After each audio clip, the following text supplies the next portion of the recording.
Hey everyone, I'm Charlotte, and in this video I want to talk about shedding your skin and transforming from one state to another, moving from one identity to a different identity and stepping into a new timeline and navigating the story that you tell about this shift with a lot more ease and a lot more grace.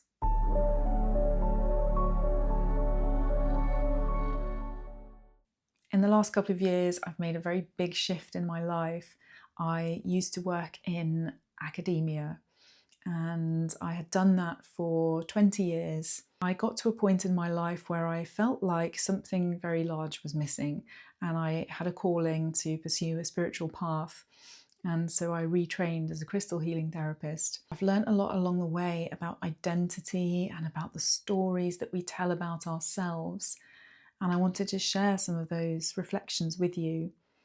If you're going through a big transitional process at the moment, I hope this can support you and give you some confidence that it's okay if you don't know exactly how to describe yourself or how to fit yourself into a nice, neat container as you discover who you really are and where you really want to go. I've been reading Big Magic by Elizabeth Gilbert. It's a really amazing book and I recommend it if you want to explore your relationship with your own creative potential, which is what it's all about.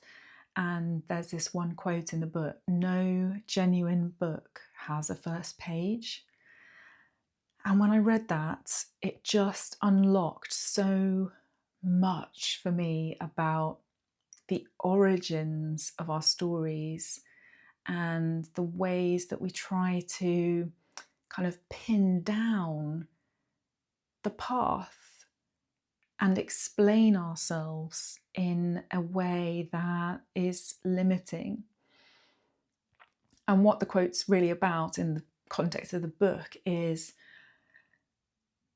the difficulty in pinpointing the origins of a creative work like a book. There's the idea is that ideas themselves are kind of floating around in reality and they're trying to find a human vehicle to be expressed, but who knows where they really originate.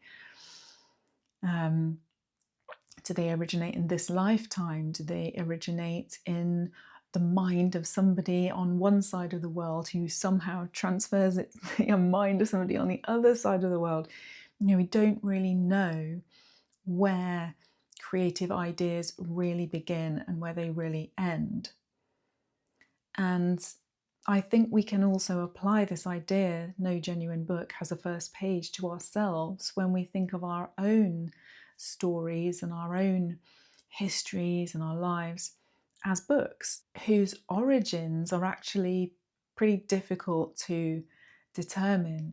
When you think about where you are today and you're trying to make sense of how all the different parts of your life connect, how the things that you used to do have informed what you are doing now, it's useful to understand that we can't always know where something began.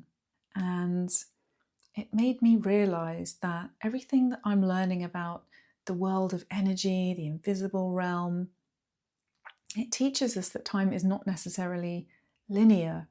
So why would we try to make up a linear narrative about how we got to where we are? And what if the thread that's running through your life is more like an infinite net? And all the things that feel disconnected, all the ways that you feel like you've had to shift from A to B and it doesn't make sense. What if everything is exactly as it's meant to be? What if there is loads of creative potential in not having to define yourself as one thing versus another? What if everything about who you used to be was the perfect information and the perfect input for who you are now? Because it's not as if the essence of your being has fragmented and shifted. Maybe the container in which you're showing up in this reality has changed a huge amount. And of course, people may look at you differently, and that's okay. But the essence of who you are, the curiosity you have, the energy that you bring, has that changed? Or is that some timeless, eternal presence that's just morphing and expressing itself in a new way? And I've just found this very comforting when I'm trying to navigate who it is that I am becoming in this world. And so I hope that can help you to maybe think about this change process in a different way, and remember that the origin story of who you are and where you are is unknown. We can't really know where it all began. And depending on your belief system, maybe it began with your ancestors, maybe it began when you were conceived, maybe it began in many different lifetimes, thousands of lifetimes ago. But the point is, there's no first page to your life. You know, we are in an infinite flow and a cyclic quantum process. So not being able to tell a linear story about that is okay. It makes complete sense. So no genuine book has a first page. I would love to know if this lands with you. Does it resonate? How are you feeling about the story of your life and where you are and where you're going? Please do let me know. And if you like this video and you want to subscribe, please do. It really helps me to grow, and I would love to hear your comments, and that's the most important thing. All right, many blessings, and I will see you in the next video.